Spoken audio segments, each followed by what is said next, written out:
ये समसामयिक घटना चक्र है। आज हम देखेंगे आर्थिक और सामाजिक विकास को, इकोनॉमिक सेक्शन को देखने वाले हैं।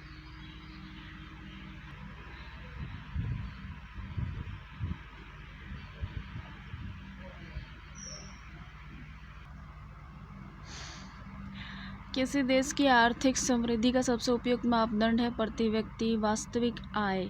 किसी देश में जीवन स्तर प्रतिबिंबित होता है प्रति व्यक्ति आय से। सकल राष्ट्रीय उत्पाद ग्रॉस नेशनल प्रोडक्ट है राष्ट्रीय उत्पाद का मूल्य मापन।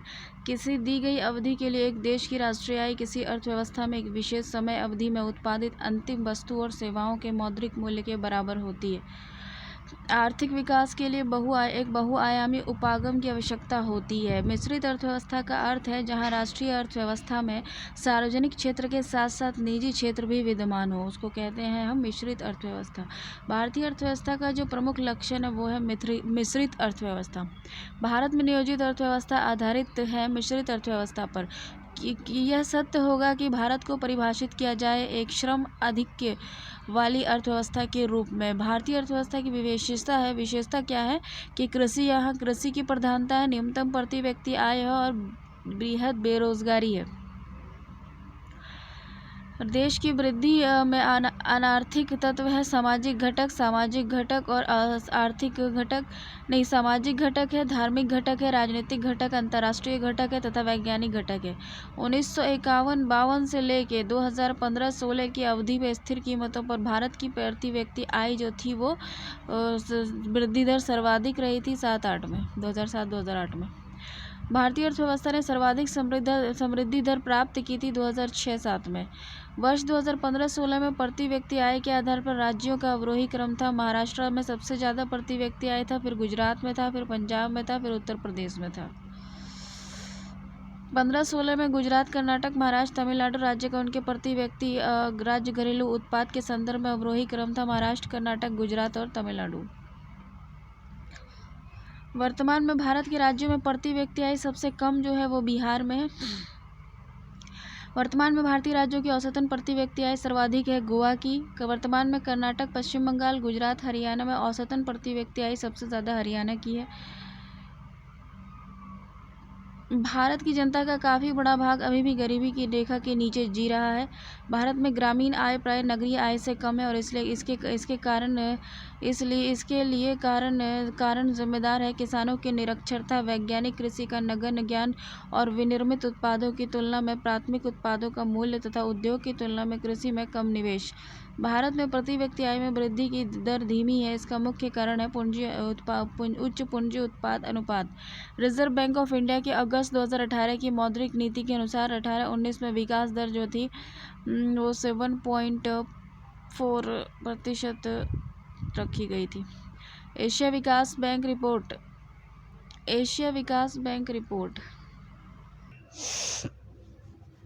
भारत में ग्रामीण आय प्राय नगरीय आय से कम है। इसके लिए कारण कौन सा जिम्मेदार है? किसानों की निरक्षरता, वैज्ञानिक कृषि का नगण्य ज्ञान, विनिर्मित उत्पादों की तुलना में प्राथमिक उत्पाद का कम मूल्य, उद्योगों की तुलना में कृषि को कम निवेश। भारत में प्रति व्यक्ति आय में वृद्धि की दर धीमी है। इसका मुख्य कारण है उच्च पूंजी उत्पाद और भुगतान। Reserve bank of India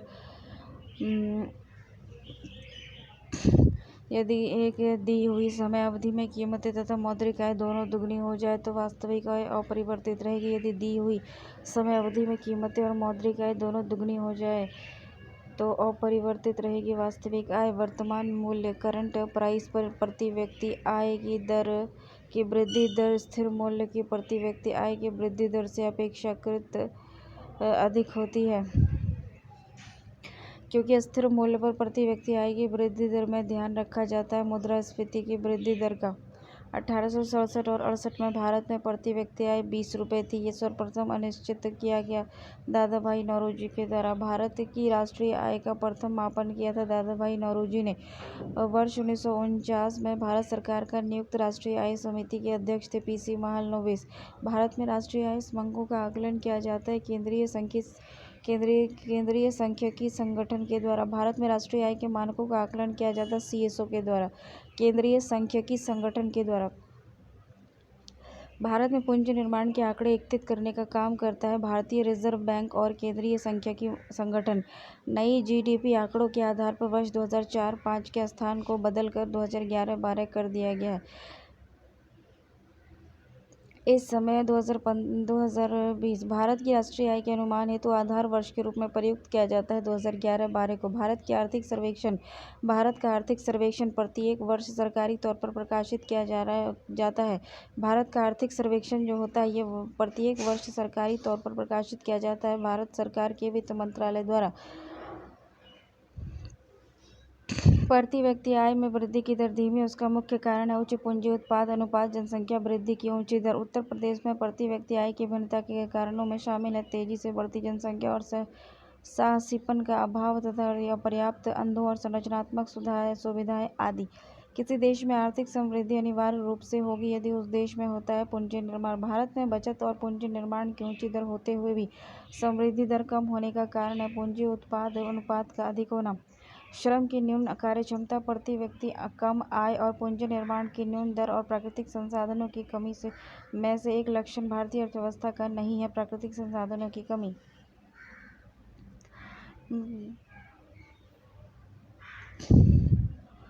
Bharat में प्रति व्यक्ति वास्तविक आय में धीमी वृद्धि के लिए मुख्य रूप से उत्तरदायी है जनसंख्या में तेजी से वृद्धि, मूल्यों में भारी वृद्धि, साथ ही कृषि और औद्योगिक क्षेत्र के विकास में धीमी गति।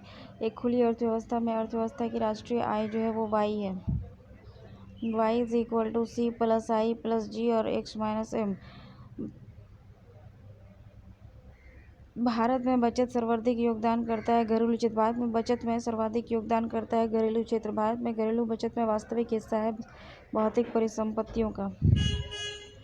भारत में निम्नलिखित 4 प्रमुख क्षेत्रों से बचत का उदय होता है। भारत में सकल घरेलू बचत में गृहस्थ, निजी निगम क्षेत्र, सार्वजनिक निगम और अन्य लोक उपक्रम और सरकार क्षेत्रों के योगदान का अवरोही क्रम गृहस्थ क्षेत्र, निजी निगम क्षेत्र, सार्वजनिक निगम क्षेत्र, लोक उपक्रम क्षेत्र, सहकारी क्षेत्र।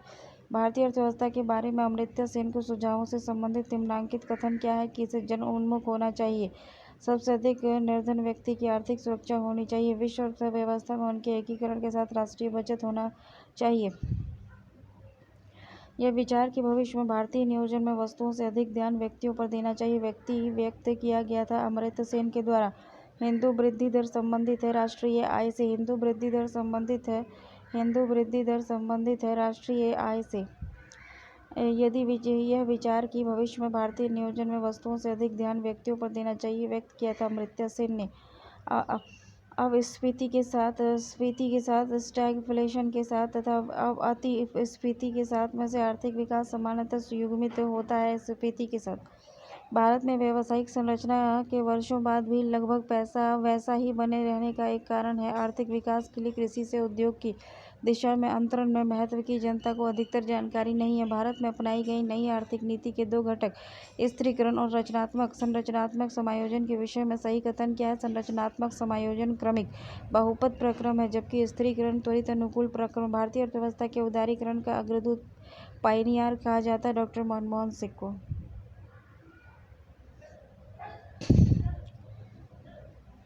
जीएनपी सकल राष्ट्रीय उत्पाद में श्रम की भागीदारी कम होने का कारण है कीमतों की तुलना में मजदूरी का कम होना। आर्थिक विकास संरचनात्मक परिवर्तन है। अगर आर्थिक विकास होता है तो ये संरचनात्मक परिवर्तन है। आर्थिक वृद्धि होती है तो सकल घरेलू उत्पाद, संपोषित विकास, पर्यावरण, जीवन की गुणवत्ता, स्वास्थ्य। भारत की अर्थव्यवस्था विकासशील अर्थव्यवस्था है। भारत की अर्थव्यवस्था वर्णित की जा सकती है एक विकासशील अर्थव्यवस्था। सत्य कथन क्या है? घरेलू उत्पाद जीडीपी में सार्वजनिक क्षेत्र के प्रतिशत अंश में विगत दशक में कमी आई है। धारणीय विकास, सतत आर्थिक विकास। धारणीय विकास भावी पीढ़ी की अपनी आवश्यकताओं को पूरा करने में सामर्थ्य से समझौता किए बगैर वर्तमान आवश्यकताओं को सतत विकास का आधार धारणीय विकास भावी पीढ़ी के अपनी आवश्यकताओं को पूरा करने में सामर्थ्य से समझौता किए बगैर वर्तमान की आवश्यकताओं को पूरा करता है। इस परिप्रेक्ष्य में धारणीय विकास का सिद्धांत स्वाभाविक रूप से जुड़ा हुआ है धारण क्षमता के साथ।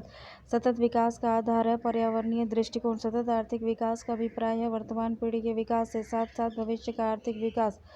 अस्थायी विकास और अंतर पीढ़ीगत संवेदनशीलता की घटना है। प्राकृतिक संसाधनों के उपयोग के संदर्भ में मानव पूंजी में बढ़ता हुआ विनियोग अग्रसारित होता है। कुशलता में विकास समावेशी समृद्धि के लिए आवश्यक है। अधोसंरचनात्मक सुविधाओं का विकास कृषि का पुनरुद्धार तथा शिक्षा एवं स्वास्थ्य जैसी सामाजिक सेवाओं की अधिकाधिक उपलब्धता, राष्ट्रीय आय की लंबी ऊंची वृद्धि दर, ग्रामीण विकास, कृषि विकास और कृषकों को पर्याप्त साधन से समावेशित विकास को बढ़ाने की आशा नहीं की जा सकती। राष्ट्रीय आय की ऊंची वृद्धि दर से तेल क्षेत्र, सार्वजनिक क्षेत्र, न्यायिक प्रणाली का तथा प्रशासकीय और सार्वजनिक संस्थाओं आदि के सुधारों में से आर्थिक सुधारों के द्वितीय प्रजनन में सरकार द्वारा चिन्हित किए गए सुधारों का भाग नहीं है। न्यायिक प्रणाली में सुधार वर्ष 1991 की नई आर्थिक नीति में अपनाई गई मुख्य रणनीति है उदारीकरण, निजीकरण और वैश्वीकरण। भारत में आर्थिक उदारीकरण शुरू हुआ था औद्योगिक लाइसेंस नीति में वास्तविक बदलाव के साथ। आर्थिक सर्वेक्षण में पहली बार धारणीय विकास और जलवायु परिवर्तन का नवीन अध्याय जोड़ा गया था। 2011-12 में मूलतः समावेशी शासन के अंग कहे जा सकते हैं सभी जिलों प्रभावी जिला योजना समिति संगठित करना, जन स्वास्थ्य पर सरकारी व्यय के बढ़ोतरी करना और दोपहर का भोजन योजना का सशक्तिकरण करना।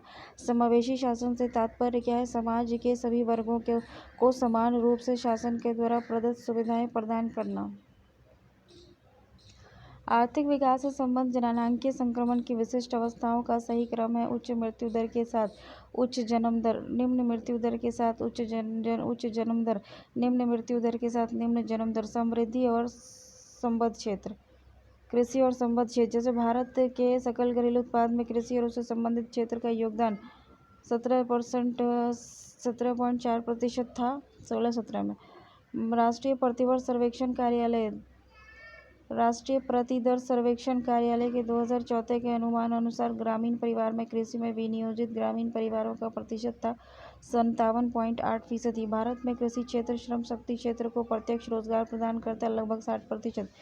विशेष कृषि और ग्राम उद्योग योजना का मुख्य उद्देश्य था कृषि निर्यात का संवर्धन। उत्तर प्रदेश में सर्वाधिक प्रतिशत कर्मचारी नियोजित हैं कृषि क्षेत्र में।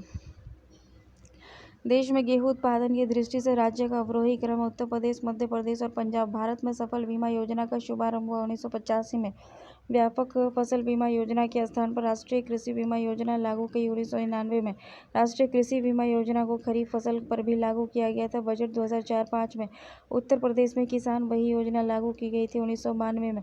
कमांड क्षेत्र विकास कार्यक्रम 1974-75 में शुरू किया गया था। जल उपभोग दक्षता विकास के लिए हैंडबुक ऑफ एग्रीकल्चर प्रकाशित होता है। भारतीय कृषि अनुसंधान परिषद से उत्तर प्रदेश कृषि अनुसंधान परिषद स्थित है लखनऊ में। 8वीं योजना के अंतर्गत योजना आयोग ने भारत को कृषि जलवायु प्रदेश में विभक्त किया था। वह संख्या थी 15। राष्ट्रीय हॉर्टिकल्चर मिशन प्रारंभ किया था 5 मई 2015 को 10वीं पंचवर्षीय योजना में।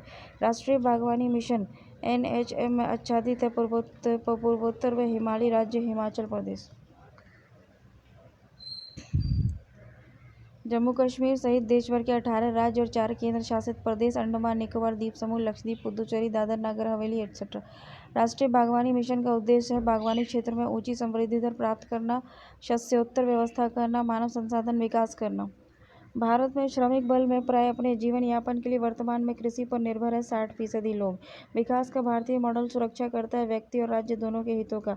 आर्थिक नियोजन के युग में आरंभ से भारत का सकल राष्ट्रीय आय में कृषि का हिस्सा निरंतर कम होता रहा है। जवाहरलाल नेहरू, लाल बहादुर शास्त्री, चरण सिंह, चौधरी चरण सिंह, अबुल कलाम आजाद में से भारत में सहकारी कृषि में विचार का समर्थक नहीं थे। चरण सिंह, जमींदारी प्रथा का उन्मूलन, भूमि जोतों की अधिकतम सीमा का निर्धारण, काश्तकारी सुधार और बहुफसली योजना में से भारत में भूमि सुधार का हिस्सा नहीं है बहुफसलीय योजना। सोयाबीन की खेती के अंतर्गत सर्वाधिक क्षेत्र है मध्य प्रदेश में। तंबाकू, कपास, सोयाबीन, रबर में से एक नकदी फसल नहीं है सोयाबीन। कपास का प्रति हेक्टेयर उत्पादन ऑस्ट्रेलिया में सबसे ज़्यादा हुआ था 2017 में। राष्ट्रीय बागवानी मिशन का उद्देश्य बागवानी क्षेत्र में ऊंची समृद्धि प्राप्त करना और शस्योत्तर व्यवस्था करना और वर्तमान मानव संसाधन को विकास करना। 1 जुलाई 2001 से प्रारंभ कृषि श्रमिक सामाजिक सुरक्षा योजना उपलब्ध करती है पेंशन तथा बीमा लाभ। लघु कृषक विकास योजना आरंभ की गई थी 1971 में। गन्ने की उचित और लाभप्रद कीमत को अनुमोदित करता है आर्थिक मामले के मंत्रिमंडलीय समिति। वर्ष 1997-98 के बाद से न्यूनतम समर्थन मूल्य के संदर्भ में सत्य क्या है? न्यूनतम समर्थन मूल्य ज़्यादा है CO2 लागत से।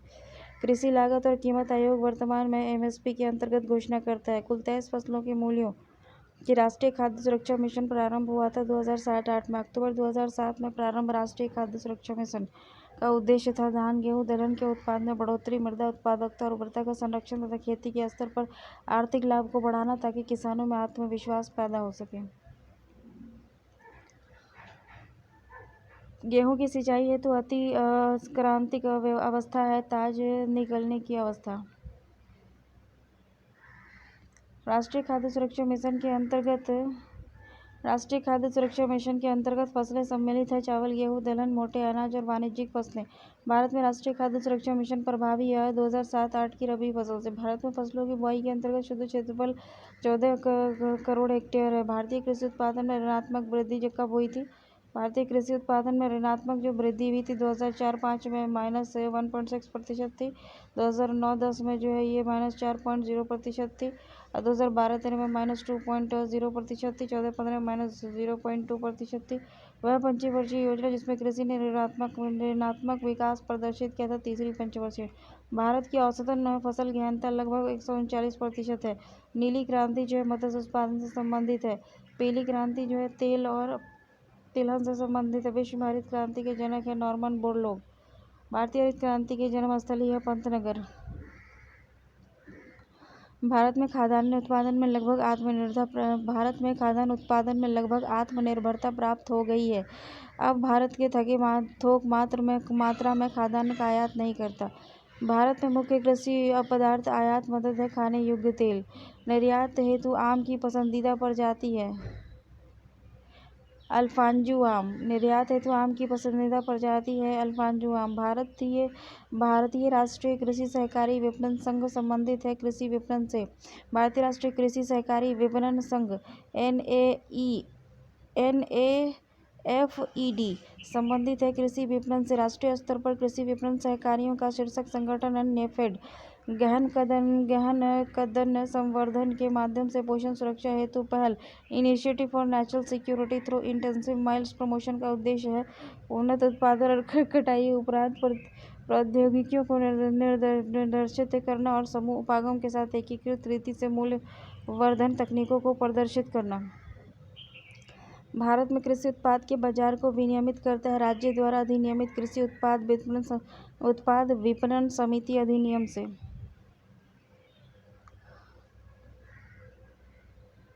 सार्वजनिक वितरण प्रणाली से वितरित अनाज पर कीमत बढ़ाने का उद्देश्य इस योजना में निहित उत्पादन का भार कम हो सके। ऑपरेशन फ्लड का संबंध है दुग्ध उत्पादन से। ऑपरेशन फ्लड 2 का संबंध है दुग्ध आपूर्ति से। 1950 से 90 की अवधि में भारत में खाद्यान्न का उत्पादन बढ़कर 3 गुने से अधिक हो गया है। फिर भी यह सही अर्थ में आत्मनिर्भरता और जिसका तात्पर्य है भूख से मुक्ति नहीं प्राप्त की जा सकी है। इसके कारण क्या है? हरित क्रांति का देश के छोटे छोटे खंडों तक ही सीमित रहना, गरीबों की कमाई की तुलना में खाद्य के अभाव बहुत अधिक होना और मोटे अनाजों की तुलना में गेहूं और धान पर अत्यधिक बल देना। हरित क्रांति से भारत में सर्वाधिक लाभान्वित राज्य कौन हुआ है? तो पंजाब, हरियाणा और पश्चिम उत्तर प्रदेश है। प्रधानमंत्री जी द्वारा प्रस्तावित द्वितीय हरित क्रांति सम्मिलित है भारतीय कृषकों को सार्वभौमिक ग्लोबल कृषि व्यापार में सहभागिता और फसल पश्चात खाद्यान्न में क्षति को कम करने से और तथा फसलों के भंडारण में सुधार से। संघ सरकार के 2011-12 के बजट में किसानों के लिए जो बैंक ऋण का समय अनुसार भुगतान पर प्रभावी ब्याज दर था 4% था। किसी फार्म के चल लागत पूंजी में बीज, उर्वरक, सिंचाई, जल और भूमि राजस्व में से एक शामिल नहीं है भूमि राजस्व। कृषि वित्त के प्रमुख सिद्धांत है उद्देश्य, व्यक्ति, उत्पादकता, नियोजन तथा संगठन। भारत में कृषि वित्त के स्रोतों को बांटा जाता है 2 वर्गों में। एक संस्थागत स्रोत है, एक सहकारी समिति, एक बैंक है, व्यापारिक बैंक है, क्षेत्रीय ग्रामीण बैंक है। सरकार और गैर संस्थागत स्रोत है, महाजन और साहूकार संबंधी और रिश्तेदार, व्यापारी, जमींदार संबंधी है। किसानों को उनकी अल्प अवधि और दीर्घ अवधि आवश्यकताओं के लिए अनेक स्रोतों से ऋण का आदान प्रदान किया जाता है। किसानों को मिलने वाले ऋण के मुख्य स्रोत में सम्मिलित है प्राथमिक कृषि सहकारी समिति, व्यावसायिक बैंक, क्षेत्रीय ग्रामीण बैंक और गैर सरकारी उधारदाता। दीर्घकालिक कृषि ऋण प्रदान किया जाता है भूमि विकास बैंक के द्वारा। हाल के वर्षों में भारत में कृषि वित्त का सबसे बड़ा स्रोत रहा है वाणिज्य बैंक। कृषि कराने की वह प्रक्रिया जो पर्यावरण संरक्षण में सहायक होती है, जैविक खेती। भारत में कृषि साख के संस्थागत स्रोत का घटक घटता हुआ क्रम क्या है? वाणिज्य बैंक, सहकारी बैंक, क्षेत्रीय ग्रामीण बैंक। कृषि और तथा संबंधित क्रियाओं हेतु सबसे कम संस्थागत साख प्रदान करता है विदेशी निजी बैंक। लाखों करोड़ों पुरुषों और स्त्री श्रमिकों में से जो वास्तव में काम करते हैं, वो परस्पर हिस्सेदारी और सहयोगपूर्ण निष्पादन की भावना भर देना, उपयुक्त अंश संबंधित है सामुदायिक विकास से। भारत ने राष्ट्रीय खाद्य सुरक्षा प्राप्त कर ली है, परंतु पारिवारिक सुरक्षा नहीं प्राप्त की है। कथन का क्या तात्पर्य? खाद्यान्न स्टॉक पर्याप्त है, परंतु सभी परिवारों को उसे प्राप्त करने का समर्थता नहीं है। भारत में धीमी कृषि विकास गति के लिए प्रभावी कारक है ग्रामीण निर्भरता। बड़े सामंतों को आवंटित भूमि, जागीरदारी प्रणाली, मालगुजारी की इजारेदारी और जमींदारी प्रणाली। तहसीलदार को आवंटित भूमि उप किराएदारों पर देने, रैयतवाड़ी।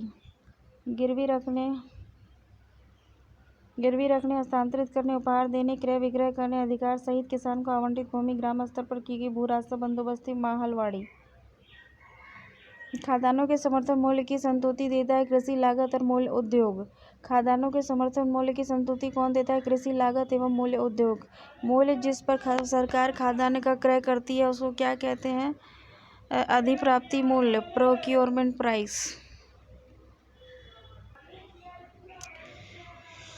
मूल्य जिस पर सरकार खाद्यान्न का क्रय करती है वो है प्रोक्योरमेंट प्राइस। सार्वजनिक वितरण प्रणाली को बनाए रखने और सुरक्षित भंडार के निर्माण के लिए जिन कीमतों पर सरकार खाद्यान्न खरीदती है वह जानी जाती है वसूली कीमतों के नाम से। विश्व में सब्जियों का सर्वाधिक उत्पादन।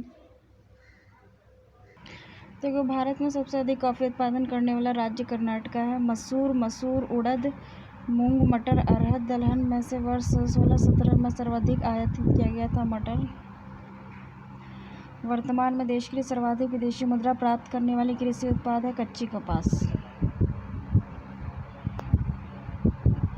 खली कच्ची कपास चावल मामले में से भारत की कृषि निर्यात की सर्वाधिक मूल्यवान वस्तु थी कच्ची कपास। सुनहले चावल में प्रचुरता सृजित की गई थी विटामिन ए की। राष्ट्रीय कृषि तकनीक परियोजना का पोषण भारत में जिस अंतर्राष्ट्रीय वित्त प्रदायी अभिकरण द्वारा होता है वो है वर्ल्ड बैंक।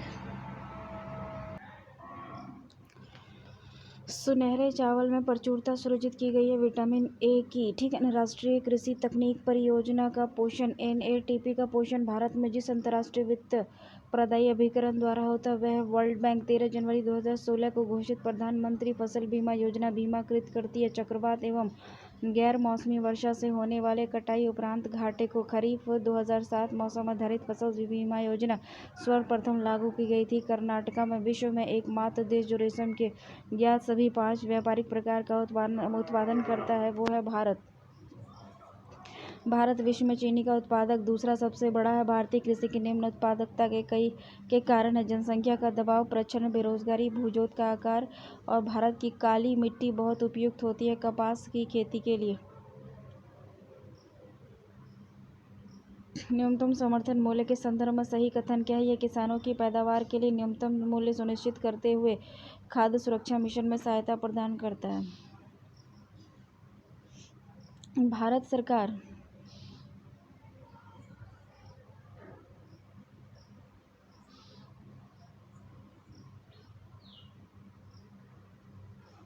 देखो, भारत सरकार ने कीमत स्थिरीकरण कोष की स्थापना का निर्णय लिया था। वो चाय, काफ़ी, रबर, तंबाकू की कीमतों को स्थिर रखने के लिए। भारतीय अर्थव्यवस्था में कृषि का महत्व क्या है? ये राष्ट्रीय आय तथा रोजगार, औद्योगिक विकास, अंतर्राष्ट्रीय व्यापार, खाद्यान्न और आपूर्ति के लिए महत्वपूर्ण है। भारतवर्ष में फसल बीमा योजना 1985 में प्रारंभ की गई। उत्तर प्रदेश में शस्त्र सहायक जलवायु क्षेत्रों की कुल संख्या 9 है। काम के बदले अनाज कार्यक्रम 1977 में प्रारंभ किया गया।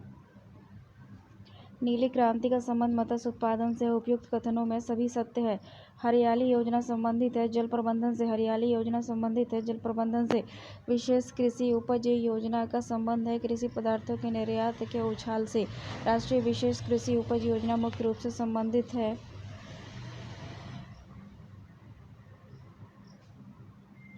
निर्यात योग्य कृषि उत्पाद से।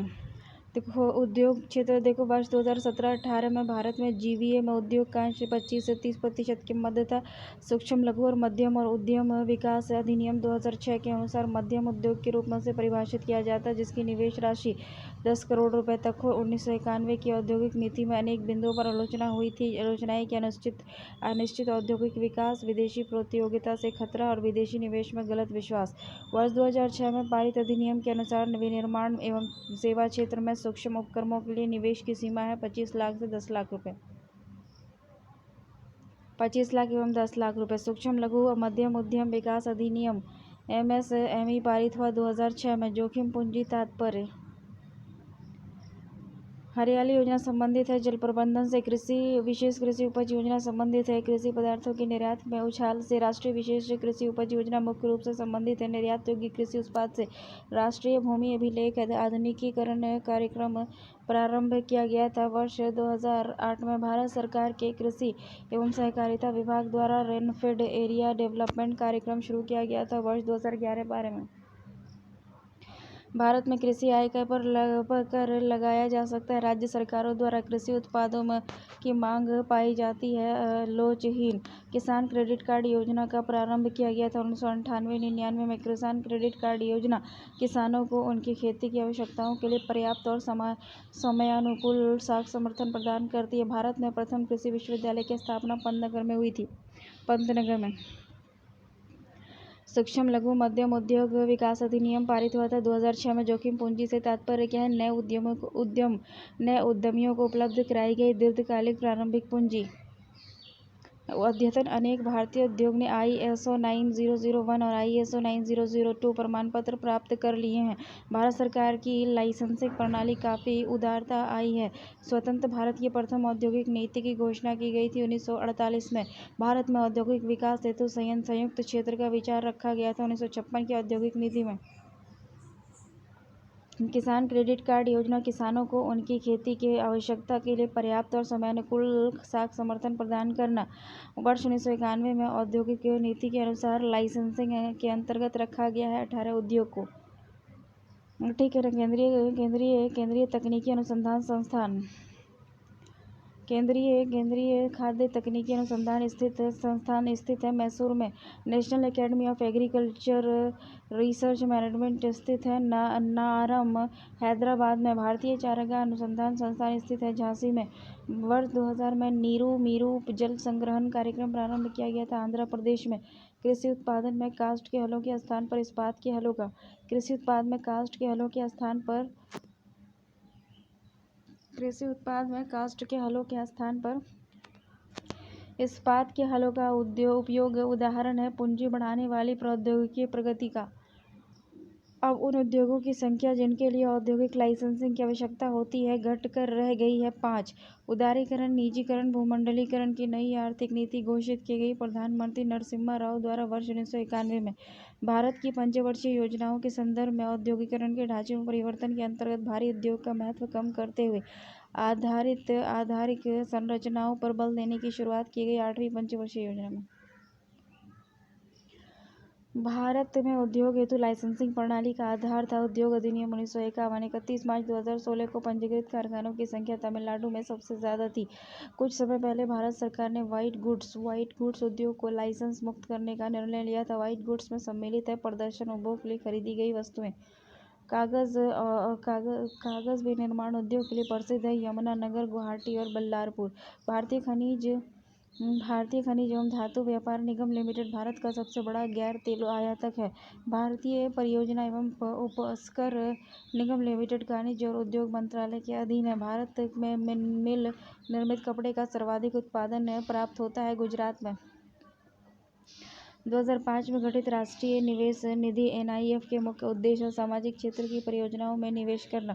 द्वितीय पंचवर्षीय योजना अवधि में मिली इस्पात कारखाना बनाया गया था। रूस के सहयोग से राउरकेला इस्पात संयंत्र की स्थापना हुई थी। जर्मनी के सहयोग से राउरकेला जर्मनी में है। भिलाई पूर्व USSR में है। दुर्गापुर UK में है। बोकारो में USSR है। भिलाई में छत्तीसगढ़, बोकारो झारखंड, दुर्गापुर पश्चिम बंगाल, राउरकेला उड़ीसा।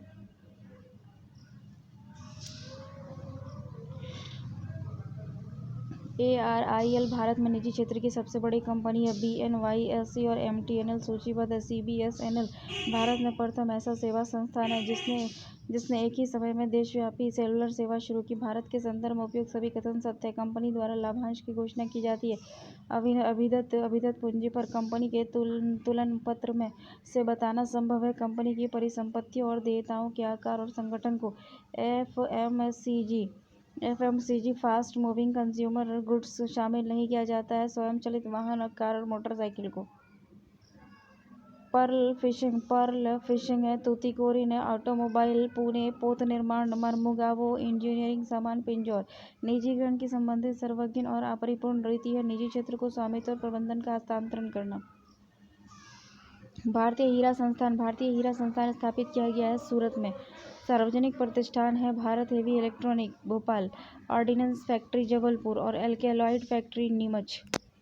BSNL की स्थापना हुई थी 2000 में। ठीक है ना। भारत सरकार और सार्वजनिक क्षेत्र के उपक्रम कौन है? बामर लॉरी और कंपनी लिमिटेड और dredging corporation of India and education consultant of India limited. वर्तमान में लघु उद्योग क्षेत्र में विदेशी निवेश फॉरेन इक्विटी होल्डिंग की निर्धारण सीमा 100% है। विशाखापत्तनम पोत निर्माण हो गया। मोरी जो है एल्यूमिनियम हो गया। गुड़गांव जो है मोटर गाड़ी हो गया। पनकी जो है उर्वरक हो गया।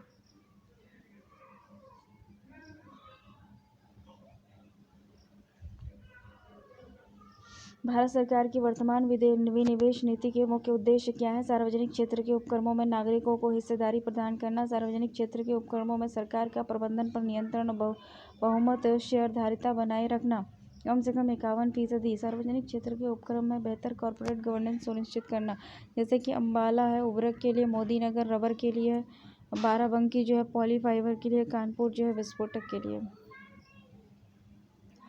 बायोटेक्नोलॉजी पार्क जो है वो लखनऊ में है। ट्रोनिका सिटी जो है गाजियाबाद में है। प्लास्टिक सिटी कानपुर में। लेदर टेक्नोलॉजी पार्क उन्नाव में। उद्योग में लघु क्षेत्र के लिए वस्तुओं का आरक्षण समाप्त करने की सिफारिश की है आबिद हुसैन समिति ने। आबिद हुसैन समिति का संबंध है लघु और मध्यम उद्योग से। वर्ष 2011 और 12 को आधार वर्ष बनाकर वर्ष 2011-12 को आधार वर्ष मानते हुए वर्ष 2016-17 में भारत की औद्योगिक विकास दर 5.6% थी। प्रारंभ में स्टार्टअप की विशेष जरूरतों को पूरा करने के लिए नए युग के वित्तीय विकल्प हेतु सलाह दी गई है। प्रणब मुखर्जी ने। भारत सरकार की एक पहल स्वयं का लक्ष्य है नागरिकों को SWAYAM स्वयं का लक्ष्य क्या है? नागरिकों को वहन करने योग्य और गुणवत्ता वाली निःशुल्क शिक्षा उपलब्ध कराना। मेक इन इंडिया कार्यक्रम का लोगो है शेर। मेक इन इंडिया कार्यक्रम का लोगो है शेर। अधिकांश मामलों में लघु उद्योग बृहद उद्योग जिनके दक्ष और प्रतियोगी नहीं है। अधिकांश मामलों में लघु उद्योग और बृहद उद्योग जितने दक्ष और प्रतियोगी नहीं है, फिर भी सरकार छोटे प्रतिष्ठानों के प्रति तरजीह व्यवहार करती है।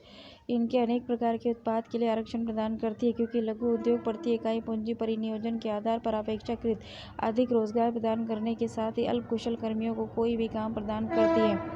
कोयम्बटूर जो है सूती वस्त्र के लिए, राउरकेला जो है लोह इस्पात के लिए, कपूरथला जो है रेल डिब्बे के लिए, बरौनी जो है तेल शोधक के लिए। जैसे गोल्डन हैंडशेक संबंधित है स्वैच्छिक सेवानिवृत्ति योजना से। गोल्डन हैंडशेक संबंधित है स्वैच्छिक सेवानिवृत्ति योजना से। हाजिरा उर्वरक कारखाना आधारित है प्राकृतिक गैस पर। हाजिरा उर्वरक कारखाना आधारित है प्राकृतिक गैस पर। कच्छ की खाड़ी में स्थित कांडला प्रसिद्ध है निर्यात प्रसंस्करण क्षेत्र के लिए। प्रधानमंत्री मुद्रा योजना का लक्ष्य क्या है? प्रधानमंत्री मुद्रा योजना का लक्ष्य क्या है? तो लघु उद्यमियों को औपचारिक वित्तीय प्रणाली में लाना। उद्यमी हेल्पलाइन स्थापित किया गया है। सूक्ष्म लघु और मध्यम उपकरण के लिए 8 अप्रैल 2015 से प्रारंभ। भारत सरकार की मुद्रा योजना का उद्देश्य क्या है? छोटे व्यापार स्थापित करने हेतु आसान वित्तीय सहायता उपलब्ध कराना। इसका प्रयोजन SC ST और महिलाओं उद्यमियों को प्रोत्साहित करना है और इस सिडबी के माध्यम से पुनर्वित्त का प्रावधान करता है। स्टैंड अप इंडिया के संदर्भ में उपरोक्त दोनों कथन सही है। राष्ट्रीय नवीकरण निधि की स्थापना की गई है। लघु उद्योगों की पुनर्संरचना और औद्योगिक पुनर्संरचना के प्रकरण में छंटनी के फलस्वरूप विस्थापित होने वाले कामगारों की सहायता के लिए। राष्ट्रीय नवीकरणीय निधि का उद्देश्य उद्योग का प्रौद्योगिकी उन्नयन होने अथवा बीमार इकाइयों के बंद हो जाने से प्रभावित हुए कामगारों के हितों की सुरक्षा करना। 2017-18 में सीमेंट, कोयला, बिजली, इस्पात उद्योग में से अधिकतम समृद्धि दर थी इस्पात उद्योग की। सिंगरौली हो गया, कोयला कजरहट हो गया, सीमेंट कोयली हो गया, तेल आनंद गुजरात, दूध हो गया। नायक समिति का संबंध है लघु उद्योग से। नायक समिति का संबंध है लघु उद्योग से। क्रिसिल एक वैश्विक क्रेडिट रेटिंग एजेंसी है, ठीक है ना। अर्थव्यवस्था के साथ मूल्यांकन करता है कंपनी की साख की स्थिति का। आधुनिक सभ्यता के लिए सबसे मूलभूत उद्योग माना जाता है लोहा इस्पात उद्योग। 8 मूल उद्योगों के सूचकांक इंडेक्स ऑफ 8 कोर इंडस्ट्रीज में सर्वाधिक महत्व दिया गया है विद्युत उत्पादन को।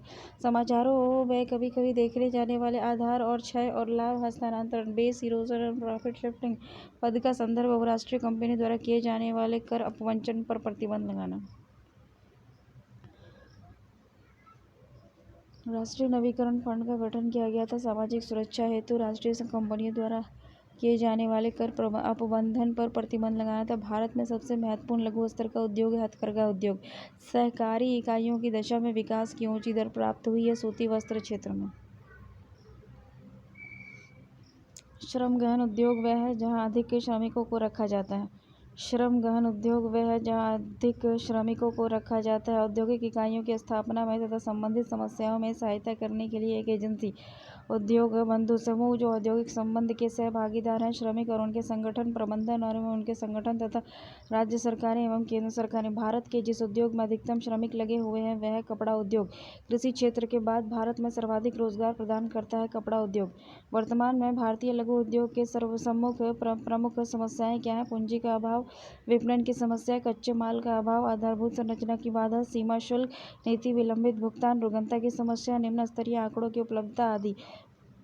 देखो, जूट का सामान टीटागढ़ रेशमी वस्त्र, बंगलोर ऊनी वस्त्र, लुधियाना ऊनी कालीन, भदोही रेणुकूट स्थित एल्यूमीनियम की फैक्ट्री, हिंडाल्को का वहाँ स्थित होने का मूल कारण है बिजली की प्रचुर आपूर्ति। गुजरात, महाराष्ट्र, तमिलनाडु, उत्तर प्रदेश राज्यों में से पेट्रो रसायन उद्योग के लिए आदर्श दशाएं पाई जाती है गुजरात में। कथन ए, तटीय गुजरात को औद्योगिक कार्यशाला कहा जाता है। और कथन आर, कारण आर, इसमें कपड़ा और वस्त्र, औषधि और पेट्रो रसायन की बहुत सी औद्योगिक इकाइयां पाई जाती हैं। प्रबंधन में श्रमिकों की भागीदारी का अर्थ है नीति निर्णय में भागीदारी। प्रबंधन में श्रमिकों की भागीदारी का अर्थ है नीति निर्णय में भागीदारी। नीति निर्णय लेने में भागीदारी। नागपुर, देखो यहाँ पे कहता है भिलाई, रांची, आसनसोल, दुर्गापुर औद्योगिक कस्बों में से छोटा नागपुर पठार का पर स्थित है रांची। छोटा नागपुर के पहाड़ पर स्थित है रांची। वित्त, विपणन, कच्चा माल, हड़ताल, तालाबंदी में से एक लघु उद्योग एसएसआईएस की समस्या नहीं, हड़ताल और तालाबंदी। पिछले कुछ वर्षों में भारतीय औद्योगिक क्षेत्र में विलय तथा अधिग्रहण की घटनाएं हो रही हैं, ठीक है। कॉरपोरेट सोशल रिस्पॉन्सिबिलिटी संबंधी कानून सबसे पहले बना भारत में। 17-18 के अनुमानित आंकड़ों के अनुसार भारत में चीनी का सबसे बड़ा उत्पादक राज्य उत्तर प्रदेश था। चीनी को नियंत्रण मुक्त करने के लिए बनी समिति के अध्यक्ष थे श्री रंगाराजन। देखो, इसमें कहता है कि भारत में प्रथम उद्योग जिसका विकास हुआ वह है कुटीर उद्योग। भारत का प्राचीनतम विशाल उद्योग सूती कपड़ा उद्योग, ठीक है ना। यद्यपि कुछ गैस आधारित उद्योग स्थापित किए जा चुके हैं, फिर भी भारत में प्राकृतिक गैस के प्रभुत भंडार उपयुक्त पड़े हैं। प्राकृतिक गैस के इन विशाल संसाधनों का उपयोग किया जा सकता है उर्वरक के उत्पादन में। सेल, भेल, ओएनजीसी, ईएसएसआर ऑयल में से वह जो अन्य पैसा नहीं है ईएसएसआर ऑयल। बोंगाई गांव refinery, Mangalore refinery, Haldia refinery and SR oil limited में से निजी क्षेत्र से है एसआर ऑयल लिमिटेड। अब भारत में तेल की कीमतों का निर्धारण होता है तेल कंपनियों के द्वारा। नेपानगर जाना जाता अखबारी कागज उद्योग के लिए देवास प्रसिद्ध है। करेंसी नोट की छपाई के लिए किसी उद्योग के स्वरूप और आकार को निर्धारित करता है पूंजी निवेश, व्यवसाय आवर्त और बिजली की खपत। कटनी हो गया सीमेंट उद्योग, सूरत हो गया सूती वस्त्र, चुर्क हो गया सीमेंट उद्योग, ध्रुवर रिएक्टर हो गया कलपक्कम। देखो, विनिर्माण उद्योग की स्थापना और उसका वर्ष। जैसे प्रथम सूती मिल की स्थापना हुई थी 1854 में बम्बई के पास महाराष्ट्र में। प्रथम मशीन निर्मित कागज का निर्माण हुआ था 1832 में दिसरा पश्चिम बंगाल में। प्रथम सीमेंट फैक्ट्री की स्थापना 1904 में मद्रास के पास तमिलनाडु में हुई थी। भारत में सबसे महत्वपूर्ण मत्स्य उद्योग है अपतट में। भारत के औद्योगिक उत्पादन सूचकांक में विनिर्माण, खनन, विद्युत तथा निर्माण में से गतिविधि सम्मिलित नहीं है निर्माण क्षेत्र में। औद्योगिक उपभोक्ता सूचकांक वर्ष बनाया गया है 1982 में। सार्वजनिक क्षेत्र के उपक्रम में BSNL, NTPC, BHEL और भारतीय स्टेट बैंक में से एक सरकार की 100% शेयर है BSNL में। भारत में उदार औद्योगिक नीति अपनाई गई 1991 में। वह वित्तीय वर्ष जिसे सार्वजनिक उद्यमों में विनिवेश प्रारंभ हुआ 1991-92 में। OIL एक उपक्रम है जो संलग्न है तेल अनुसंधान में। 1MMTC लिमिटेड भारत का सबसे बड़ा अंतर्राष्ट्रीय व्यापारिक संगठन है। नीलांचल इस्पात निगम लिमिटेड की स्थापना MMTC ने उड़ीसा सरकार के साथ संयुक्त रूप से की थी।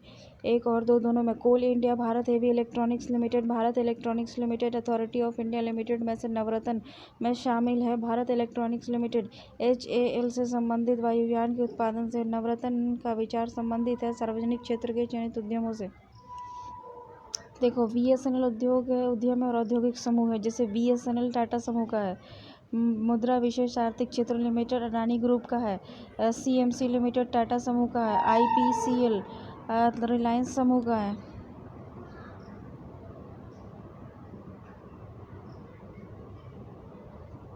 सूचना प्रौद्योगिकी भारत में बहुत ही तेजी से क्रियाकलाप का एक अति महत्वपूर्ण विषय क्षेत्र बनती जा रही है। भारत में प्रथम राष्ट्रीय निवेश और विनिर्माण क्षेत्र national investment and manufacturing zone का गठन किए जाने के लिए प्रस्ताव दिया गया था। आंध्र प्रदेश में। भारत में विनिवेश अर्थव्यवस्था के उदारीकरण की प्रक्रिया का एक समाहित अंग है। HAL संबंधित है वायुयानों के उत्पाद से। नवरत्न का विचार संबंधित है सार्वजनिक क्षेत्र के चयनित उद्यमों से। केंद्र सरकार के भारी उद्योग एवं सार्वजनिक उद्यम मंत्रालय द्वारा लघु रत्न श्रेणी उद्योग को वित्तीय सहायता दी गई, अधिकतम 500 करोड़ रुपए तक की।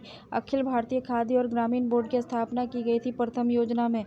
मीरा सेठ समिति का संबंध था हथकरघा के विकास से। सत्यम समिति संबंधित है वस्त्र नीति से। असंगठित सेक्टर के उद्योग के लिए गठित राष्ट्रीय उद्योग के अध्यक्ष थे अर्जुन सेनगुप्ता। राजस्थान राज्य औद्योगिक विकास विनियोजन निगम, जिसकी स्थापना कंपनी 1956 के अंतर्गत 1959 में की गई। औद्योगिक क्षेत्र की स्थापना करने में, सामाजिक आधारभूत सुविधाएं देने में, परियोजना रिपोर्ट, प्रोफाइल और प्रबंधकीय सेवाएं प्रदान करने में। भारत में जिला खनिज प्रतिष्ठान का उद्देश्य है खनिज कार्य से प्रभावित लोगों के हितों की रक्षा करना। भारत के राज्यों में राज्य वित्त निगम ने मुख्य रूप से जिनके विकास के लिए सहायता दी है वे है मध्यम और छोटे पैमाने के उद्योग। वर्तमान में विश्व कपड़ा निर्यात में भारत का स्थान है द्वितीय। देखो, रिलायंस इंडस्ट्री जो है ये मुकेश अंबानी की है। एयरटेल जो है वो सुनील मित्तल, भारती मित्तल की है। नैनो कार जो है वो रतन टाटा की है। उसके बाद विप्रो जो है अजीम प्रेमजी की है। भारत में सार्वजनिक क्षेत्र के आधारभूत एवं भारी उद्योग हैं। सार्वजनिक क्षेत्र के उद्योगों में नौकरी की सुरक्षा दोनों कथन सत्य है। भारत सरकार द्वारा आरंभ किए गए मेगा फूड पार्क्स योजना का उद्देश्य है खाद्य प्रसंस्करण उद्योग के लिए अवसंरचना सुविधाओं में सुधार लाना। भारत सरकार मेगा फूड पार्क्स की अवधारणा को प्रोत्साहित कर रही है। खाद्य प्रसंस्करण उद्योग के लिए उत्तम अवसंरचना सुविधाएं उपलब्ध कराने और खराब होने वाले पदार्थों का अधिक मात्रा में प्रसंस्करण करने और अपघटन करने हेतु भारतीय उद्योग देखो, विनिर्माण क्षेत्र के विकास को प्रोत्साहन करने के लिए भारत सरकार ने नई नीतिगत पहलें की हैं। राष्ट्रीय निवेश तथा विनिर्माण क्षेत्र की स्थापना की है। एकल खिड़की मंजूरी, सिंगल विंडो क्लियरेंस की सुविधा प्रदान की है। प्रौद्योगिकी अधिग्रहण और विकास कोष की स्थापना की है। रोजगार की दृष्टि से उत्तर प्रदेश का सबसे बड़ा उद्योग जो है वो है हथकरघा उद्योग। उत्तर प्रदेश में लघु और मध्यम उपक्रमों को जिसके द्वारा दीर्घकालीन ऋण उपलब्ध कराया जाता है वह है उत्तर प्रदेश लघु उद्योग निगम। उत्तर प्रदेश लघु औद्योगिक विकास निगम और उत्तर प्रदेश वित्तीय निगम के द्वारा औद्योगिक विकास की दृष्टि से उत्तर प्रदेश का सर्वाधिक विकसित क्षेत्र हुआ है पश्चिमी उत्तर प्रदेश। गोस्वामी समिति हो गया औद्योगिक रुग्णता की समस्या। जानकी रमन समिति हो गया शेयर घोटाले की जांच पड़ताल। मल्होत्रा समिति हो गया बीमा क्षेत्र में सुधार। तारोपर समिति हो गया बैंकों में पुनर्जीवित खाते में तारोपार समितियों के बैंकों में पूंजीगत खाते में रुपए की परिवर्तनीयता पर सलाह हेतु ग्राहक सेवा। भारतीय खाद्य निगम, खनिज और धातु व्यापार निगम, खादी ग्राम उद्योग निगम और भारतीय व्यापार मेला प्राधिकरण में से एक भारत के सरकारी क्षेत्र की सबसे बड़ी व्यापारिक संस्था है वो खनिज और धातु उपचार निगम। एकल व्यापारी, असीमित दायित्व, साझेदारी, संविदात्मक संबंध, सहकारिताएं, कमजोर वर्गों की उन्नति और सार्वजनिक समिति कंपनी जोखिम उठाने वाली एक बड़ी कंपनी है। BIFR संबंधित है रुग्ण इकाइयों के निर्माण एवं वित्तीयन से। भारत में 8 उद्योग को मूल उद्योग का दर्जा दिया गया है। कोर इंडस्ट्रीज का दर्जा दिया गया। कच्चे तेल को, पेट्रोलियम रिफाइनरीज को, प्राकृतिक गैस को, उर्वरक को, विद्युत को, सीमेंट तथा तैयार इस्पात। सूचना तकनीक नीति 2000, खनिज नीति 2011, होटल नीति 2006, औद्योगिक और निवेश प्रोत्साहन नीति 2010। तृतीय क्षेत्रक हो गया सेवाएं। भारत में तृतीय क्षेत्रक में सम्मिलित है व्यापार, परिवहन, वित्त, वास्तविक व्यापार, संपदा, परिवहन, संचार और होटल आदि। वानिकी, विनिर्माण, कृषि, विपणन में से तृतीय क्रियाकलाप है विपणन की। भारत में पर्यटन और होटल उद्योग के विकास की जिम्मेदारी है ITDCR पर। द्वितीय वित्तीय उत्प्रेरक की समुचित व्याख्या ये सरकार की गहन निश्चयात्मक कार्यवाही है जिसका लक्ष्य देश में आर्थिक गतिविधि को बढ़ावा देना है।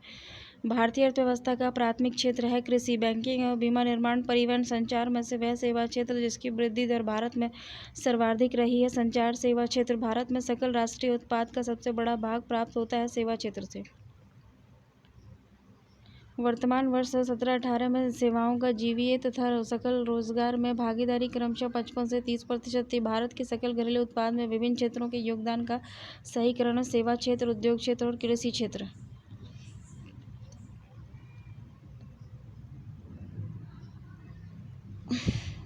1980 से भारत के सकल घरेलू उत्पाद की कुल राशि में तृतीय क्षेत्र की हिस्सेदारी न घटने की प्रवृत्ति दर्शाई है। जैसे जैसे अर्थव्यवस्था का विकास होता है वैसे वैसे जीडीपी में तृतीय क्षेत्र का अंश बढ़ता जाता है। संघीय बिक्री कर के अंतर्राष्ट्रीय व्यापार का केंद्र शासित प्रदेशों पर लगाया जाता है। ठीक है ना।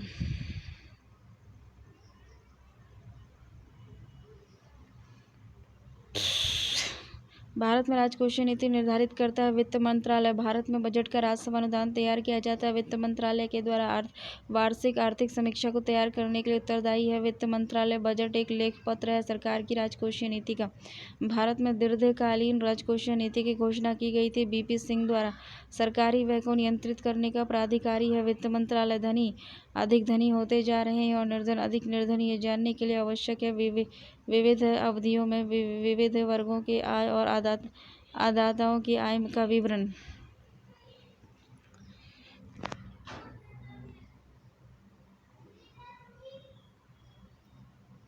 केंद्र सरकार के चालू खाते में आय के स्रोत क्या है? निगम कर, सार्वजनिक प्रतिष्ठानों से प्राप्त लाभ आदि।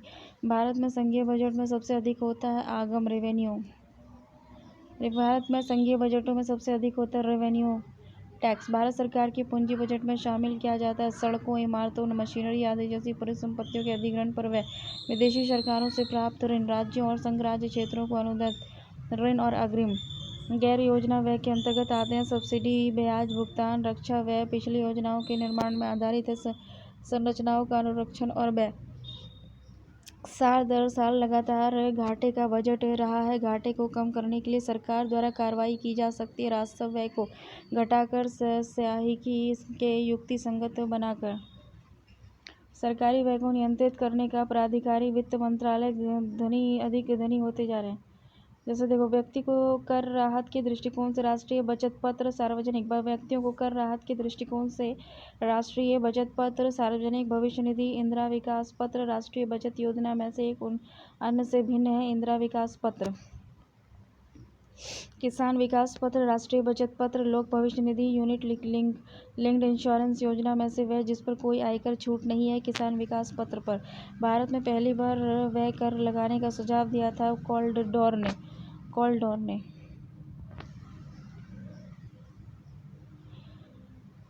देखो, साल दर साल लगातार घाटे का बजट रहा है। घाटे को कम करने के लिए सरकार द्वारा कार्रवाई की जा सकती है। राजस्व व्यय को घटाकर सब्सिडी को युक्तिसंगत बनाए। व्यय राजस्व बैंकिंग विभाग आर्थिक मामलों में से एक जो वित्त मंत्रालय का विभाग नहीं है वो बैंकिंग विभाग है। तो केंद्रीय बजट में राजस्व व्यय की सबसे बड़ी मद होती है ब्याज की अदायगी। हाल के वर्षों में संघीय सरकार के बजट में व्यय का सबसे बड़ा मद रहा है ब्याज की अदायगी। शासन के संदर्भ में निम्नलिखित पर विचार कीजिए। विदेशी प्रत्यक्ष निवेश अंतर प्रवाह को प्रोत्साहन देना, उच्च शैक्षणिक संस्थानों को निजीकरण करना, अधिकारी तंत्र की डाउनसाइजिंग करना, सार्वजनिक क्षेत्र के उपक्रमों के शेयरों की बिक्री और ऑफलोडिंग भारत में राजकोषीय घाटे पर नियंत्रण पाने के उपायों के रूप में काम कर सकते हैं। नवंबर 2017 को 15वें वित्त आयोग का अध्यक्ष नियुक्त किया था डॉक्टर N.K. सिंह को। 14वें वित्त आयोग के अध्यक्ष थे डॉक्टर Y.B. रेड्डी। 9वां था N.P.K. साल्वे। 10वां था K.C. पंत। 11वां था A.M. खुसरू। 12वां था C. रंगाराजन। 18-19 के केंद्रीय बजट में राजकोषीय घाटा स्थिर रखा गया है 3.3%। 2011-12 से 14-15 के मध्य जीडीपी के अनुपात में सर्वाधिक रहा। वित्तीय वर्ष 2011-12 5.7%। वर्ष 2018-19 में सरकार की अग्रिम आय में तट कर और उत्पाद कर का योगदान रहा है 12%। योजना आयोग और वित्त आयोग के संबंध में सही नहीं है। दोनों कर द्वारा दी गई संस्तुतियों शासन पर बाध्य है। केलकर टास्क फोर्स की सिफारिशों का संबंध है करों से। भारतीय आयकर अधिनियम की धारा 88। भारतीय आयकर अधिनियम की धारा 88 के उपलब्ध आयकर छूट को समाप्त करने की सिफारिश की गई है केलकर समिति ने। जिस नवीनतम कमेटी ने कर सुधार पर अपनी रिपोर्ट प्रस्तुत की है उसे जाना जाता है केलकर समिति। पंचायत हेतु वित्तियों के लिए सही स्रोत क्या है? वित्त आयोग द्वारा स्थानीय निकाय अनुदान, केंद्रीय सहकारी बैंकों से सहायता, बैंक द्वारा केंद्र द्वारा प्रायोजित योजनाओं हेतु आवंटन तथा राजस्व वित्त आयोग द्वारा आवंटन। 18-19 में संघीय सरकार को कर आगम साधनों से सबसे बड़ा कर स्रोत सेवा और वस्तु कर से। 11-12 वित्तीय वर्ष में केंद्र सरकार के बजट में अति वरिष्ठ नागरिकों की एक नई श्रेणी आयकर के उद्देश्य से बनाई गई। इस श्रेणी में वे व्यक्ति आच्छादित होंगे जिनकी उम्र 80 वर्ष या उससे अधिक होगी। भारत में शून्य आधार बजट सर्वपरावर्तित किया गया है। कारण शून्य आधार बजट तकनीक के अंतर्गत बजट प्रावधान करने से पूर्व प्रतियोजन का विवेचनात्मक समीक्षा की गई है। किसी देश में आय का रिडिस्ट्रीब्यूशन करने का सर्वोच्च मार्ग है प्रगामी व्यय से संयुक्त प्रगामी कराधान। सामान्य रूप से भारत में प्रति 5 वर्ष बाद वित्त आयोग की नियुक्ति की जाती है। केंद्रीय अनुदान और संघ के राजस्व में राज्यों का अंश निर्धारित करने के लिए केंद्र और राज्यों के मध्य वित्त का बंटवारा किया जाता है। वित्त आयोग की सिफारिश पर 14वें वित्त आयोग के अनुसार वितरण योग्य संसाधनों में से राज्यों को वितरण हेतु प्राप्त होता है 42%। 13वें वित्त आयोग की संस्तुतियों के अंतर्गत राज्यों की भागीदारी केंद्रीय करों में न्यूनतम प्रतिशत थी 32%। भारत के 13वें वित्त आयोग ने केंद्रीय करों की सृजित आय के राज्यों के मध्य बंटवारे की संस्तुति करते समय सर्वाधिक भार दिया वित्तीय क्षमता अंतराल को। 14वें वित्त आयोग के संदर्भ में सही कथन क्या है? इसने केंद्रीय विभाग पुल के राजस्वों को मिलाने वाला हिस्सा 32% से बढ़ाकर 42% कर दिया। Integrated low cost sanitation. Integrated low cost sanitation योजना के संबंध में सही कथन क्या है? ये व्यवस्था साझेदारी के आधार पर वित्त पोषित है जिसमें केंद्रीय योगदान 75% है। आर्थिक मंदी के संदर्भ में सरकार द्वारा कार्य किए जा सकते हैं कर दरों में कटौती करना और सरकारी व्यय को बढ़ाना। भारत में वित्त आयोग का मुख्य कार्य क्या है? केंद्र और राज्यों के बीच राजस्व का वितरण करना। संघ सरकार के बजट घाटों का घटता हुआ सही क्रम क्या है? राजकोषीय घाटा, आगम घाटा और प्रारंभिक घाटा। देखो, राजकोषीय घाटा ऋण दानों को घटाकर कुल प्राप्तियों की तुलना में कुल व्यय की अधिकता हो गया। बजटीय घाटा हो गया कुल प्राप्तियों की तुलना में कुल व्यय की अधिकता। राजस्व घाटा हो गया राजस्व प्राप्तियों की तुलना में राजस्व व्यय की अधिकता। प्राथमिकता घाटा हो गया ऋणदाताओं और ब्याज अदायगियों को घटाकर कुल प्राप्तियों की तुलना में कुछ व्यय की घाटा। राजकोषीय घाटे से तात्पर्य क्या है? कुल व्यय यानी कि राजस्व प्राप्ति प्लस ऋण की वसूली प्लस विनिवेश। यदि सकल राजकोषीय घाटे में से ब्याज भुगतान को निकाल दिया जाए तो अवशेष को कहा जाएगा सकल प्राथमिक घाटा। राजकोषीय घाटा बजटीय घाटे का योग, सरकार और बाजार ऋण का दायित्व। देखो, भारतीय राजमार्ग प्राधिकरण के वित्त का प्रमुख स्रोत है उपकर। आयकर के लगने, उद्ग्रहण करने और वितरण करने के संबंध में सही कथन क्या है? संघ जो है वो कर लगाता है, उद्ग्रहण करता है और कर प्राप्तियों का स्वयं और राज्यों के बीच वितरण करता है। भारत में आयकर के संबंध में सही कथन क्या है? यह एक प्रगतिशील तथा प्रत्यक्ष कर है। स्टम्प शुल्क का आरोपण केंद्र द्वारा किया जाता है। संग्रहण और विनियोजन राज्य करते हैं। भारत में केंद्र सरकार के बजट में राजकोषीय घाटे का एक इतिहास रचा गया है। भारत सरकार के बजट में न्यूनतम वैकल्पिक कर जो है मैट का समावेश किया गया था वर्ष 1996-97 में। मॉडरेट संबंधित है उत्पाद कर से। संशोधित मूल्य वर्धित कर का संबंध है उत्पाद कर से।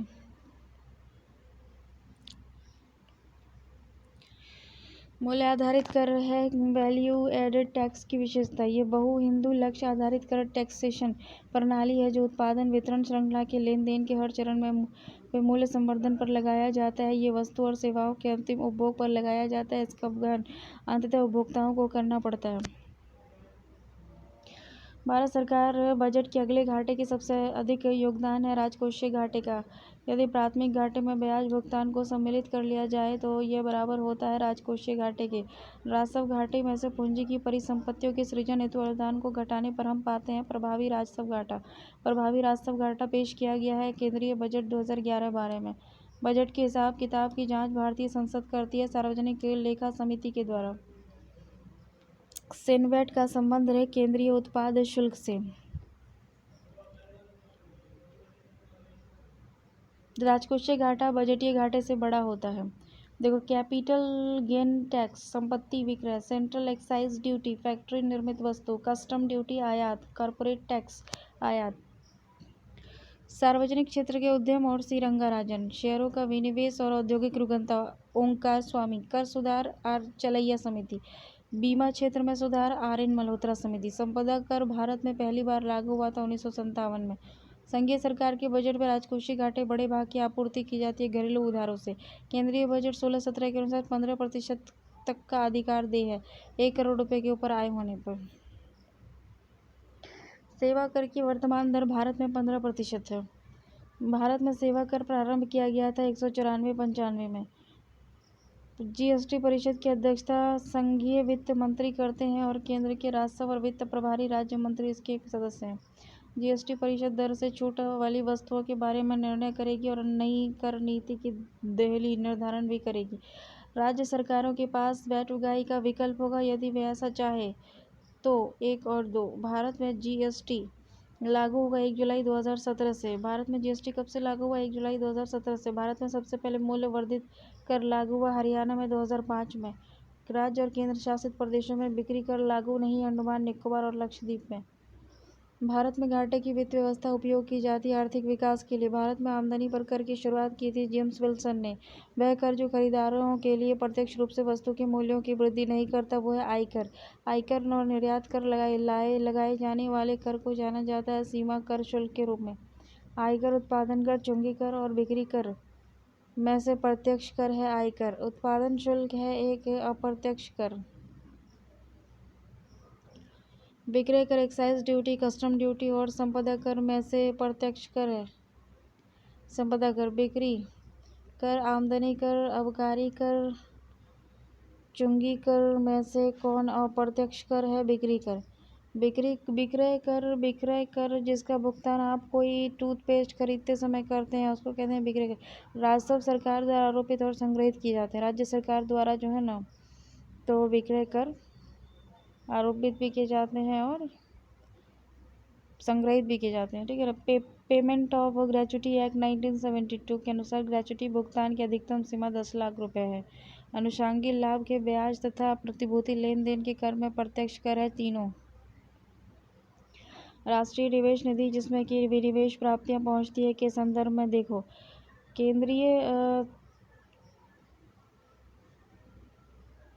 केंद्रीय वित्त मंत्रालय राष्ट्रीय निवेश निधि की परिसंपत्ति का प्रबंधन करता है।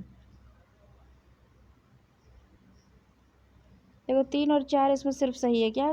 परिसंपत्ति प्रबंधन कंपनी निजी प्रबंधन के रूप में नियुक्त की जाती है और वार्षिक आय का निश्चित अनुपात चुनिंदा सामाजिक क्षेत्रों का वित्त पोषण करने के लिए प्रयुक्त होता है। भारत में हाल में हुए कर सुधार जिस कमेटी की सिफारिशों पर आधारित थे उसके अध्यक्ष थे चलैया समिति का संबंध है प्रत्यक्ष कर और अप्रत्यक्ष कर के सुधार से। आयकर अधिनियम की धारा 88 के अंतर्गत कर छूटों को समाप्त करने की अनुशंसा की थी केलकर कमेटी ने। भारत में सामूहिक अतिरिक्त लाभ कर, न्यूनतम वैकल्पिक कर, पूंजी लाभ कर और कंपनियों के लाभ पर कर से एक संबंध है। निगम की आय से नहीं है। पूंजी लाभ कर, उपहार कर, मनोरंजन कर, व्यक्तिगत कर, निगम कर जो केंद्र सरकार नहीं लगाती, मनोरंजन कर, राज्य उत्पादन शुल्क और कृषि आयकर और निगम कर में से राज्य सरकारों द्वारा जो कर नहीं लगाया जाता वह है निगम कर, कॉरपोरेशन टैक्स। शराब का उत्पादन कर लगाया जाता है राज्य सरकारों द्वारा। भारत सरकार की राजकोषीय नीति का उद्देश्य है पूर्ण रोजगार, मूल्य स्थिरता एवं धन तथा आय का न्यायोचित वितरण। देखो, घाटे की वित्तीय व्यवस्था में व्यय और राजस्व का अंतर अतिरिक्त कागजी मुद्रा छाप कर पाटते हैं। उस युक्ति का उद्देश्य आर्थिक विकास है, परंतु यदि यह विफल हुआ तो इससे स्थिति उत्पन्न होती है मुद्रास्फीति की। घाटे की वित्तीय व्यवस्था का अर्थव्यवस्था पर प्रभाव पड़ता है मुद्रा आपूर्ति में बढ़ोतरी का। भारत सरकार की राजकोषीय नीति का उद्देश्य क्या है? पूर्ण रोजगार, मूल्य स्थिरता, धन तथा आय का न्यायोचित वितरण। वर्ष 1929-30 की महान मंदी को सुधारने के लिए राजकोषीय नीति के उपाय का उपयोग किया गया था। प्रोफेसर कीन्स ने।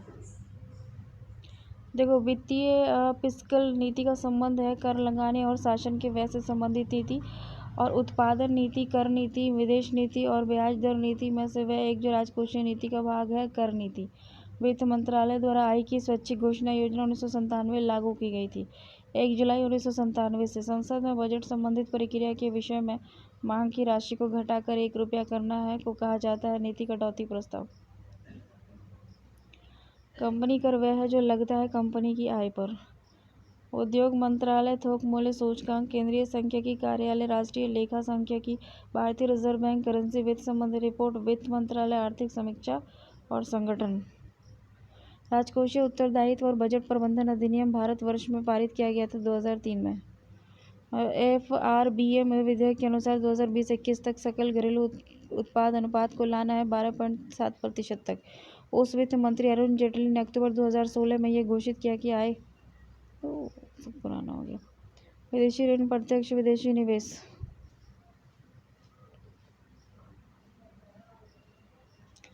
देखो, ट्राइसम जो था ना, ट्राइसम रोजगार के लिए, थोक मूल्य सूचकांक मुद्रास्फीति के लिए, नकदी रिजर्व अनुदान ऋण नियंत्रण के लिए।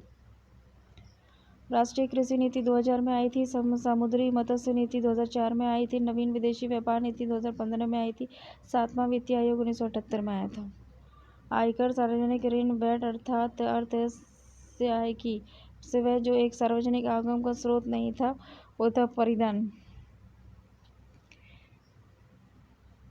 निष्पादक बजट की अवधारणा ली गई संयुक्त राज्य अमेरिका से। नियोजक आवश्यक है संतुलित सामाजिक आर्थिक विकास के लिए। विकास के लाभ को सम आचरण द्वारा आगे बढ़ाने के लिए, क्षेत्रीय असंतुलन के दूरीकरण को प्रमुखता देने के लिए, उपलब्ध संसाधनों के अधिकतम उपयोग के लिए।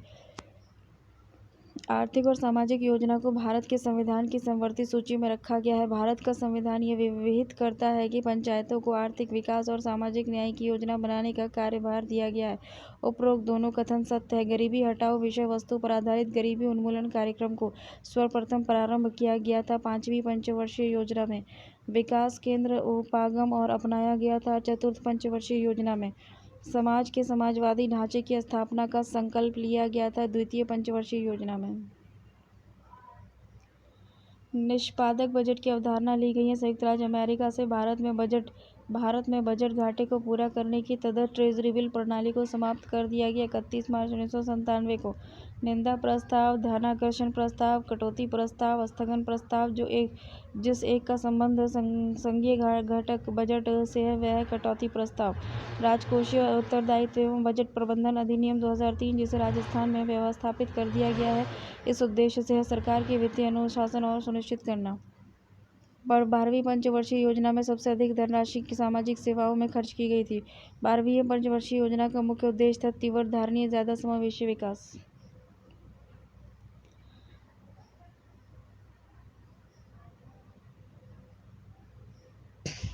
देखो, आदेशात्मक निर्देशात्मक योजना में आधारभूत अंतर क्या है? देखो, आदेशात्मक योजना में आदेष्टा सोपान बाजार तंत्र का स्थान पूरी तरह ले लेता है, ताकि निर्देशात्मक योजना में उसे बाजार प्रणाली के कार्यक्रम को सुधारने का केवल एक साधन माना जाता है। 11वीं पंचवर्षीय योजना का मुख्य भाव था तीव्र और अधिक सम्मिलित वृद्धि। नीति आयोग के विषय में सत्य कथन क्या है?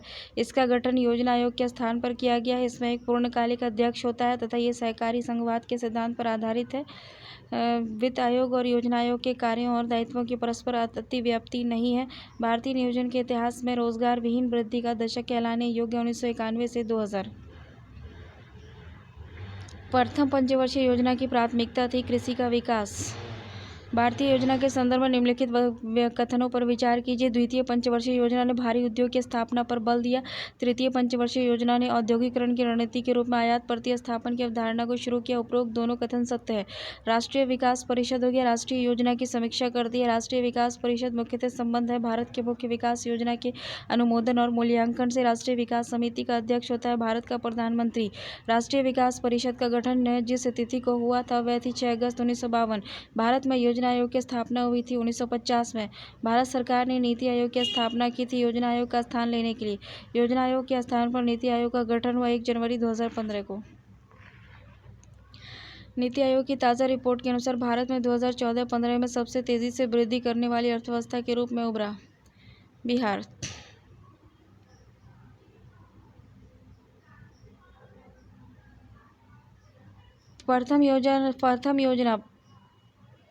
प्रथम पंचवर्षीय योजना की प्राथमिकता क्या थी? कृषि विकास। ठीक है।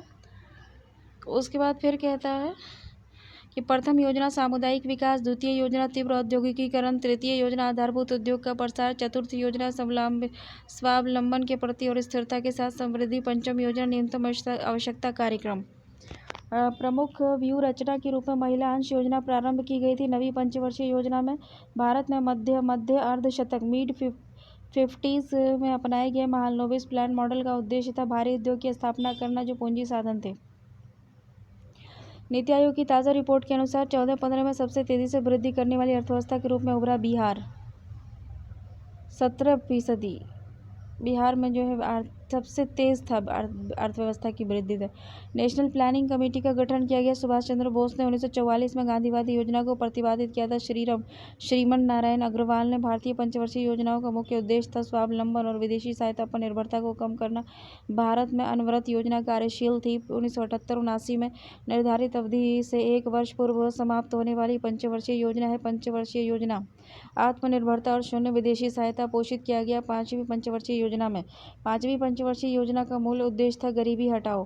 पिछड़े देशों के लिए रोलिंग प्लान का सुझाव दिया गया गुरनार मिडल के द्वारा।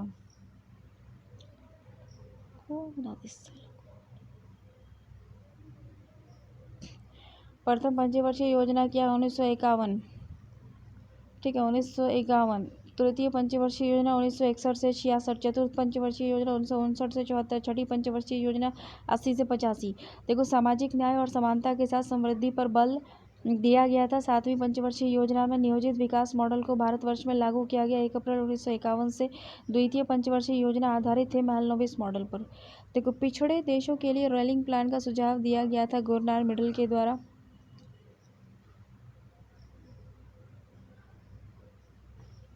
एक वर्ष के लिए योजना 3 से 4-5 वर्ष के लिए निर्धारित होती थी। अर्थव्यवस्था की आवश्यकता अनुसार प्रतिवर्ष संशोधित होती थी। 10 से 15-20 वर्ष के लिए भावी योजना है। ये सब रोलिंग प्लान में होता था। देखो, राष्ट्रीय नियोजन में रोलिंग प्लान की अवधारणा लागू की गई थी जनता सरकार के द्वारा। आपातकाल लगाया गया था, नए चुनाव हुए थे और जनता पार्टी चुनी गई थी। पाँचवीं पंचवर्षीय योजना के दौरान 20 सूत्रीय आर्थिक कार्यक्रम प्रारंभ किया गया था 1975 में। योजना में कोर सेक्टर का तात्पर्य है चयनित आधारभूत उद्योग। आर्थिक विकास की दर सर्वाधिक थी 10वीं पंचवर्षीय योजना में।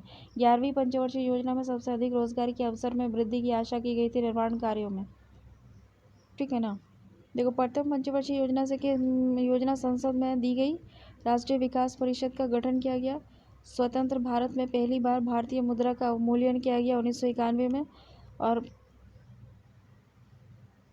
योजना पत्रिका का प्रकाशन होता है प्रकाशन विभाग द्वारा। प्लानिंग एंड द पुअर पुस्तक के लेखक थे BS मिन्हास। मुद्रा और बैंकिंग। देखो इधर, एक अंतर्राष्ट्रीय वित्तीय सेवा केंद्र स्थापित किया गया है गांधीनगर में। भारत का औद्योगिक वित्त निगम कार्य करता है एक विकास बैंक के रूप में। योजना है और वृद्धि दर। देखो, छठी पंचवर्षीय योजना में जो वृद्धि दर थी वो 3.9% थी। 7वीं में 5.7% थी। 8वीं में 3.2% थी। 9वीं में 2.5% थी। आर्थिक नियोजन एक विषय है समवर्ती सूची का। आर्थिक नियोजन जो है वो एक विषय है समवर्ती सूची का। नीचे से ऊपर नियोजन एक लक्ष्य है जो अभी भी प्राप्त होना है। गांव एक इकाई के रूप में आर्थिक व्यवहार्यता के लिए बहुत उपयुक्त है। इसमें देखो, भारत में योजना के प्रारंभ में किसी भी पंचवर्षीय योजना में अनाच्छादित कुल वर्षों की आयु थी 7। योजना के अवकाश की अवधि का संबंध 1966 से 1969 तक। मानव विकास को सारे विकास प्रयासों का सार तत्व माना गया है 8वीं पंचवर्षीय योजना में।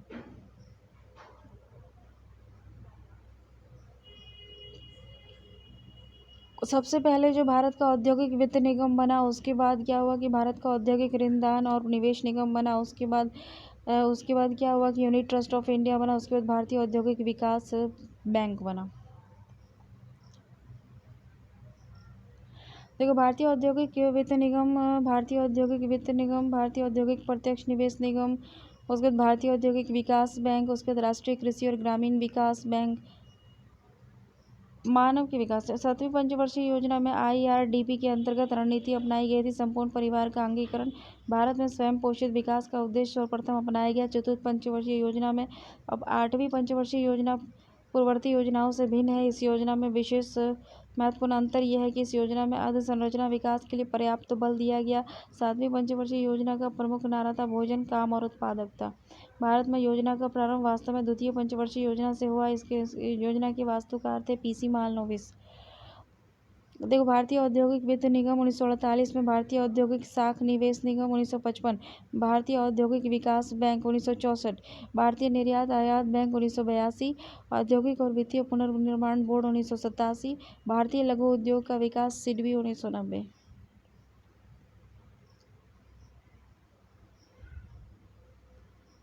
कंपनी अंश पर मर्यादित LTD होने का अर्थ है धारकों का उत्तरदायित्व सीमित होना।